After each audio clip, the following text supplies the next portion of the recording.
दोस्तों, अगर आपको ये कंटेंट अच्छा लग रहा हो तो वीडियो को लाइक कीजिए, सब्सक्राइब कीजिए, अपने दोस्तों के साथ शेयर ज़रूर कीजिएगा और घंटी वाले आइकन को भी ज़रूर दबाइएगा, जिससे इस चैनल पर आने वाली हर नई वीडियो की नोटिफिकेशन आप तक पहुंचती रहे।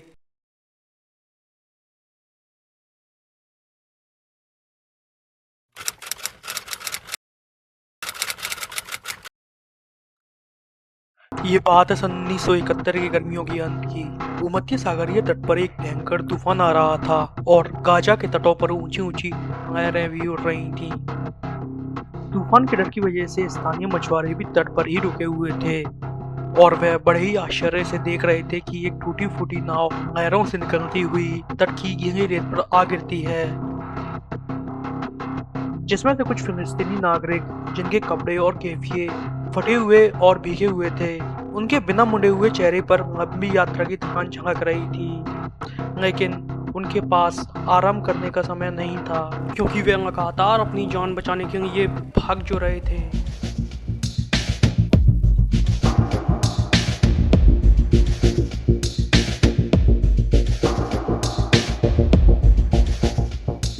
भी एक इजरायली टॉर्पीडो पूरी गति से उनका पीछा करते हुए निकलती है, जिसमें आईडीएफ के सैनिक थे।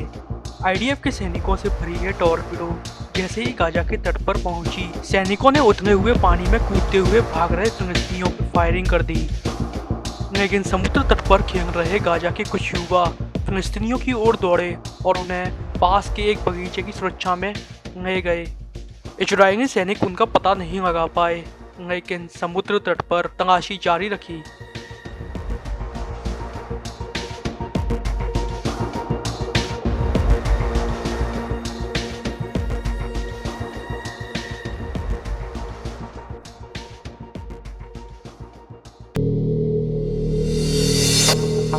देर रात एक युवा फिलिस्तीनी व्यक्ति AK-47 जैसी गन क्लाशनिकोव लेकर बगीचे में घुस जाता है और वह भागे हुए फिलिस्तीनियों को बगीचे के एक कोने में छुपा हुआ पाता है और उनसे पूछने लगता है, कौन हो तुम भाइयों? हम लेबनान के tyre refugee camp popular front for the liberation of Palestine के मेंबर हैं। मेहरबा, स्वागत है। क्या तुम हमारे कमांडर अबू सैफ को जानते हो? उसने हमें बैतलैया में पॉपुलर फ्रंट कमांडरों से मिलने के लिए भेजा था। हमारे पास पैसा और हथियार हैं और we want to coordinate our operation. मैं तुम्हारी मदद करूंगा साथियों।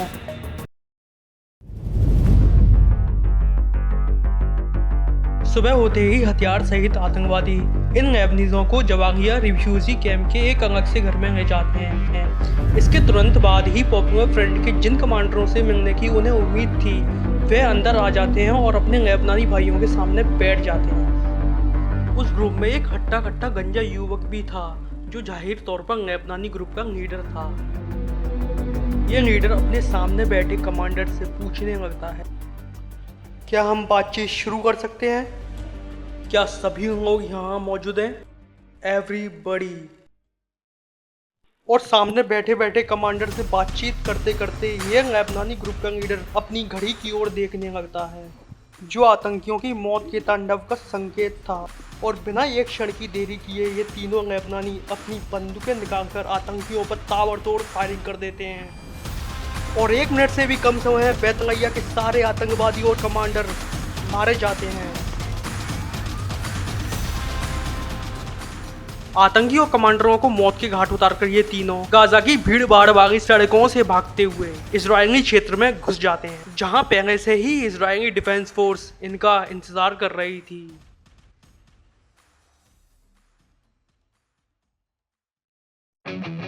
उस दिन वो हट्टा कट्टा गंजा युवक और कोई नहीं बल्कि आईडीएफ में सीक्रेट कमांडो यूनिट के कमांडर मीर दगान थे। उस दिन उन्होंने खुद जनरल एरियल शेरोन को सूचना दी थी कि operation chameleon successfully accomplished.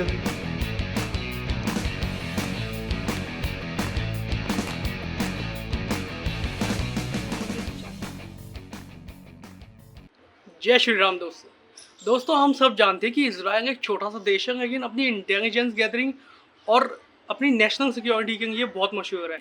Intelligence agencies में उनकी सबसे प्रमुख एजेंसी है वो है मोसाद, जिससे इजराइल के दुश्मन थर थर कांपते हैं। इजराइल की सुरक्षा में मोसाद और इजरायली डिफेंस फोर्स IDF दोनों मिलकर काम करते हैं। IDF ग्राउंड ऑपरेशंस और मिलिट्री स्ट्रेंथ के लिए प्रसिद्ध है, जबकि मोसाद अपनी इंटेलिजेंस गैदरिंग और कोवर्ट ऑपरेशंस के लिए मशहूर है। दोस्तों, चाहे IDF हो चाहे मोसाद हो, मीर दगान दोनों में ही अपना महत्वपूर्ण योगदान दे चुके हैं। 70 के दशक की शुरुआत में मीर दगान को गाजा पट्टी पर भेजा गया था, जिसे इसराइल ने 1967 के 6 दिन के युद्ध में जीत लिया था, और तब से ही वहाँ डेंजरस टेररिस्ट एक्टिविटीज़ हो रही थी और हिंसक रिफ्यूजी कैंप पर भी IDF ने अपना नियंत्रण खो दिया था। फिलिस्तीनी आतंकवादी प्रतिदिन कभी गाजा पट्टी तो कभी इसराइल में बमों, विस्फोटकों तो कभी गोली मारकर इसराइलियों की हत्या कर देते थे। 2 जनवरी 1971 को जब आतंकवादियों ने एक कार पर बम फेंककर अबिगेल और मार्क नाम के 2 बच्चों की हत्या कर दी थी, जिनकी उम्र मात्र 5 से 8 वर्ष थी, तब जनरल एरियल शेरोन ने फैसला किया कि वह इस खूनी नरसंहार को खत्म करके ही रहेंगे। उन्होंने युद्ध में घायल कई पुराने दोस्तों के साथ साथ कई टैलेंटेड यंग सोल्जर्स को भर्ती किया, और मीर दगान उनमें से ही एक थे जो लंगड़ाकर चलते थे, क्योंकि 6 दिन के युद्ध में उन्होंने एक बारूदी सुरंग पर पैर रखकर अपना पैर गंवा दिया था। इसराइल के बीर शेवा में सुरोका नाम के हॉस्पिटल में स्वास्थ्य लाभ के दौरान उन्हें अपनी नर्स बीना से प्यार हो गया था, और जब वह ठीक हो गए थे तो उन्होंने बीना से शादी भी कर ली थी।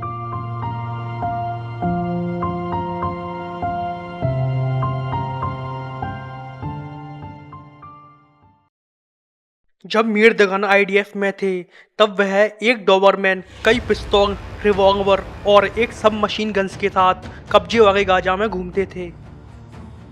Secret Israeli commando unit Raymond Meir Dagan के द्वारा ही बनाई गई थी।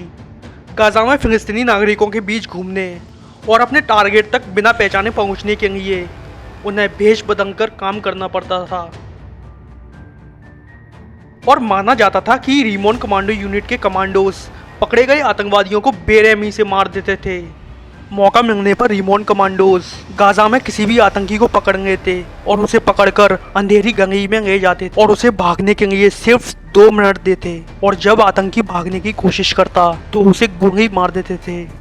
आतंकी को मारने के बाद रिमोंड कमांडोज उस जगह पर खंजर या बंदूक छोड़ जाते थे ताकि कोई दूसरा आतंकी उसे लेने आए और उसे बेरहमी से मौके पर ही मार दिया जाए।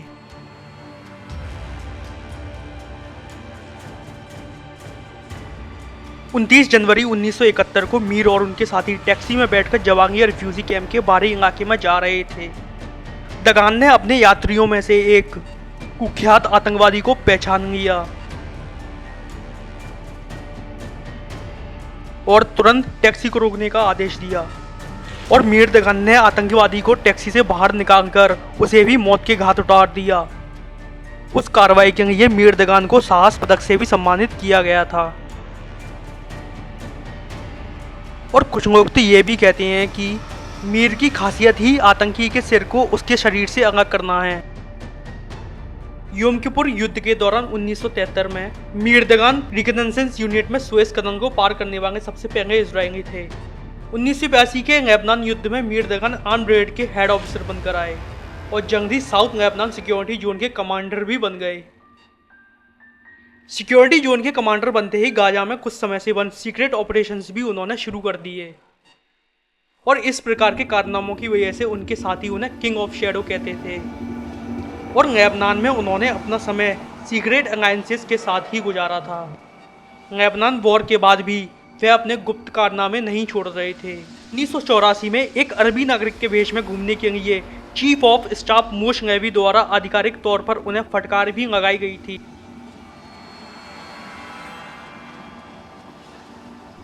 सन 2002 के लगभग आर्मी से रिटायर होने के बाद जब मीर दगान अपने फैमिली के साथ टाइम बिता रहे थे, तभी उन्हें अपने दोस्त एरिक शोरन का कॉल आता है, जो उस समय इसराइल के प्रधानमंत्री थे।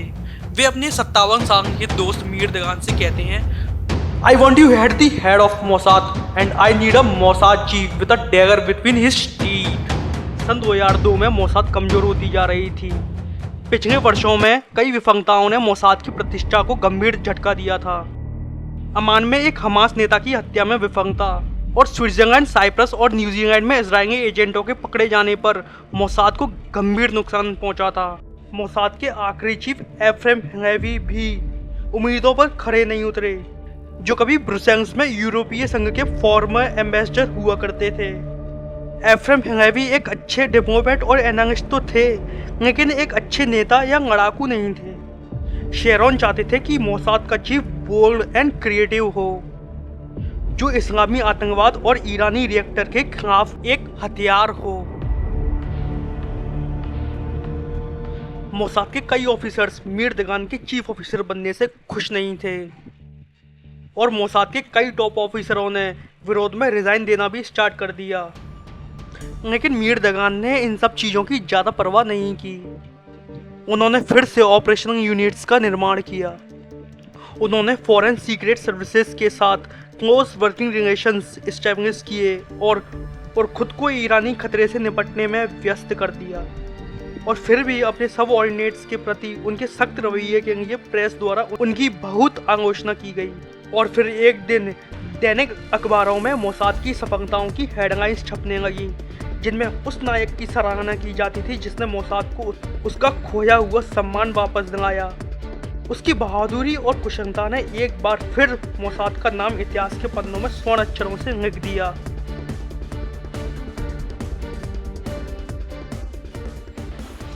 लेबनान और गाजा में आतंकियों को उनके इलाके में मौत देने वाला ये कमांडो मोसाद को ऐसी ऐसी सफलताओं तक पहुंचाता है जो अनइमेजिनेबल थी। दमास्कस में हिजबुल्लाह के मैड किलर इमाद मुगनिये की हत्या, सीरियाई परमाणु रिएक्टर का विनाश,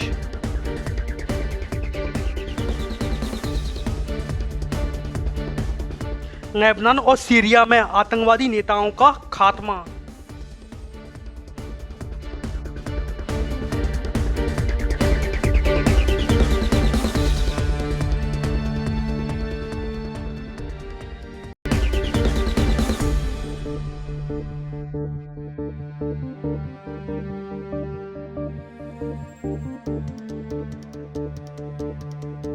और जो सबसे ज़रूरी मोस्ट रिमार्केबल, ईरानी सीक्रेट न्यूक्लियर वेपन्स प्रोग्रामों को खत्म करने वाले सफलताओं से भरे सीक्रेट ऑपरेशंस।